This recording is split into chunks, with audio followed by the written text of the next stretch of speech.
soldiers. Welcome to Discipline Report, this weekly discipline report, week 8. Shit, that was a mouthful. Now, I wanted to report on something pretty important this week. Well, this last week, so we've already started on week 9. As of last week, I had probably the most inconsistent and least productive week of the discipline journey. So I told you I'd be honest throughout every single step of this journey. So here's where the honesty part comes in. Last week I only went to the gym twice during that last week. Once was a leg day, and the other was an upper body day, which I literally hit all of my upper body: abs, biceps, triceps, delts, chest, rear delts, forearms. Literally every single aspect of my upper body was hit during that day to make up for all the days that I missed. But this week I've gone back to my consistency, and that sort of leads me into the positive aspect of this video, which is okay, it's a bit of a positive and negative. So I'll give you some context. Pretty much after the first few weeks of the discipline journey, I was really motivated. I had a lot of that New Year's motivation. I was really hyped up and ready to go. But what ended up happening is I regressed back into my normal bulk phase, which meant I was putting on weight in muscle and fat. And I just started eating. I was lifting like crazy in the gym. I've been lifting heavier and more volume and more reps than I ever have. But I realize now that I've gone back into a bulk, and I don't need to bulk. I need to cut.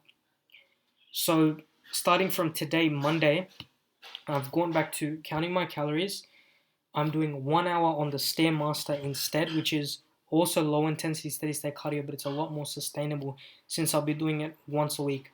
During that once a week, it's simply 1 hour in the gym of just burning straight fucking fat for an hour, 500 calories. You're just non-stop going on that thing, on the Stairmaster. And I was going to say it was quite enjoyable. It won't be for the other few hundred sessions I'll do of cardio until I get my chiseled physique, but it's a necessary sacrifice I'm going to have to make. I was pumping my gym playlist while I was doing it, so it wasn't too bad. It's going to be okay for the first few cardio sessions, but I think after a while I'm really going to get fucking sick of it.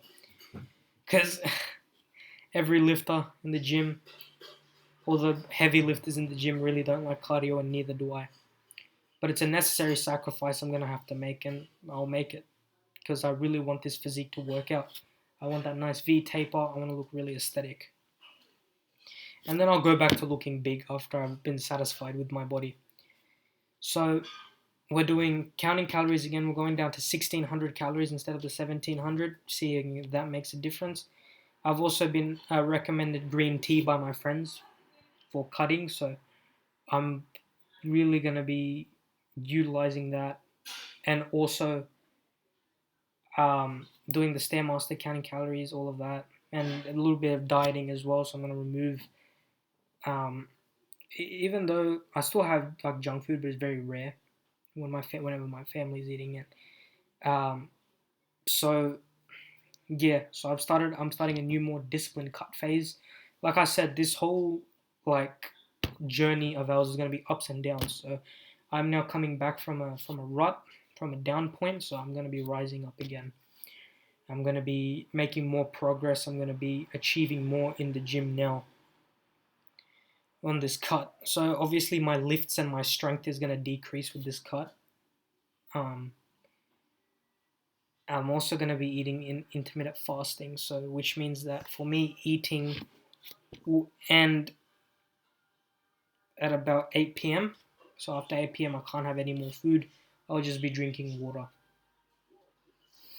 So it's going to be a necessary sacrifice I'll need to make, and I'm going to remain as consistent with it as I possibly can. I'm going to give it everything I've got. With the cardio day thing, making my Stairmaster thing one day out of the gym week does seem a little bit more sustainable. So I'm going to try this system for a little while and see how that works out. And if it does yield results for me, I'll share that with you and I'll show you some results. But for now, it's just a testing phase. We're going to see if it works. And during Wednesdays and Thursdays, while my mum's at work, I'm gonna try to also go on the treadmill that we have. I'll be doing the treadmill for a good half an hour. We'll see how that goes on the incline, like I used to talk about. So yeah, we're gonna see how this goes. Um, yeah, let's shred some fat. So anyway, thank you guys for tuning in to this one. It's a bit of a shorter report, but I just reported on the mistakes we made last week. I'll talk a little bit more about last week actually. My leg session, I learned something pretty important from Sam Sulek, so I'm going to echo that here. The best lifting advice I could give anyone that's starting out in the gym is that if you're like just starting out in the gym, like you're a new guy, you're just walking in, everything is new to you for the first time, I want you to go and experiment with everything. Learn the machines, learn the weights, find out what works for you, what doesn't, find your working ranges, your starting points, and sort of subconsciously map out where your favorite areas in the gym are, where your favorite machines are, where your favorite exercises are, where your favorite weight is. Work those things out, and I want you to spam them. Because I have realized that your body and your mind is subconsciously telling you what will make you bigger in the gym. So for me, I'll give you an example. In terms of legs, I love spamming leg extensions. Like the Tom Platz in me comes out and I start fucking going ham on leg extensions. Like I will non-stop just rep it out, rep it out, rep it out, rep it out. And I've done that, and now I've gone up to 60 kilos on leg extensions. Now for some who could be watching, that's not a lot, but for me that's an achievement. Because at the start I couldn't even do like 30 kilos. Now I've doubled. 60 kilos, I can rep it out. And like the best part about it is it feels good. Like my fucking calves feel juiced after a leg extension set, like a leg extension death set I call it, or failure set. I like to call them death sets because you feel like you're fucking dead after you're done with it. You push beyond failure, like you're absolutely pushing your legs to its limit. Me, a good indicator when you've reached past failure is when your leg or when your muscle literally cannot rise above the starting position. That is how you know that, damn, I've hit failure. And if your muscles are vibrating and buckling while you're doing a set, that is also a good example. If it starts to actually hurt and cause physical pain, you need to stop that immediately. But if it's like regular burning muscle exertion pains, then that's good. So yeah, for legs, I really like leg extensions and I really like squats because squats is where the real work comes in. It works your entire quad. Your legs feel juiced after a good set of squats. I haven't been able to do them recently because there's always some dudes hogging the Smith machine for bench, even though we have 5 benches in a row that just never get fucking used. Rarely do I see people benching in my gym. I actually don't understand why. It's only me and a few other guys that bench in the regular benches. I guess they're scared. Um, okay, now I'll talk about upper body. In terms of biceps, my favorites are the regular dumbbell bicep curls. I really fucking love preachers. Oh my god. If the preacher machine isn't broken, I hope my gym gets it fixed. Once the preacher curl machine gets fixed, I'm fucking spamming preachers. Because whichever fucking genius decided to put the preacher curl in front of the mirror deserves a fucking raise. Because you get to see your biceps like fucking contract and retract when you're doing the set, and your biceps will bulge. They will actually bulge while you're doing a set, and you will really fucking enjoy it.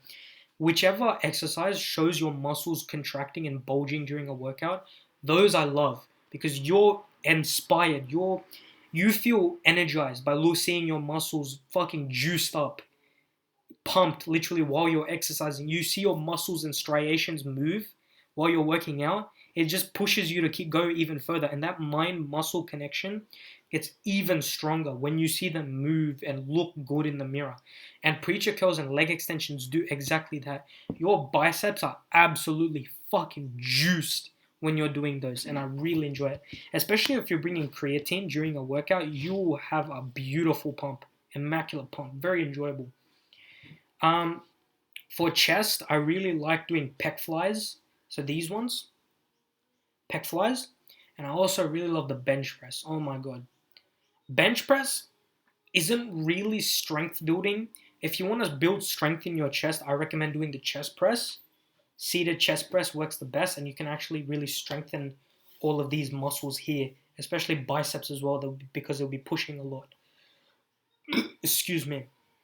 So bench press for me, it's enjoyable. I feel good while doing it. I am a bit shaky because I'm usually, I save it as a treat for myself at the end of the workout. Like, good job, you finish your workout, and I go enjoy a good fucking bench sesh.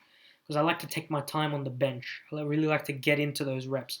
For me, a good bench is if you're able to get it off the rack, hold it, bring it down to your chest. Bar needs to be touching the chest, and you're able to re-rack it yourself.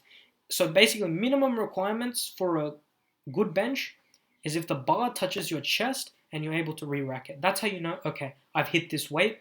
I'm strong enough to bench so-and-so amount. For me right now, that's 75 kilos, my absolute max, 75 kilos. Now I'm hoping to hit 80. So I've been talking to my mates, and one of my mates says if you're able to hit 70 kilos for 10, uh, you can go for 80. So it's a little bit inconsistent in the moment. Sometimes I can hit 70 for 10. Sometimes I can only hit 70 for 5. So I'm going to keep practicing on 70 while February is still here. And I'm thinking maybe mid-March we'll go for our 80 kg PR. I'll be really excited to tell you about that and when that video comes along. I'm looking forward to it. Back. For me, for back, nothing's better than a good old fucking... It's a tie between a good old lat pull down, a classic, and seated mid rows, because they both really work the lats. But I found something else. If you use the really close grip, like bear trap looking grip for lat pull downs, instead of working your lats, it works your upper traps. So you're really close, really tight knit back muscles. And if you want a good lat pump, you have the two handlebars on the side and pull down. That is what works best for me. And triceps, you can't go wrong with a good old tricep push down, or my favorite, tricep pull down, where you had those two dangly balls in that rope and you just pull, set after set, just pulling, and you're stretching out your biceps, your triceps as you're pulling down. So you get this nice pull motion going. So I'll demonstrate as nice pull motion going as you're training. You want this nice steady pull motion, and that is what works out triceps best for me. So yeah, those exercises are some of my favorites.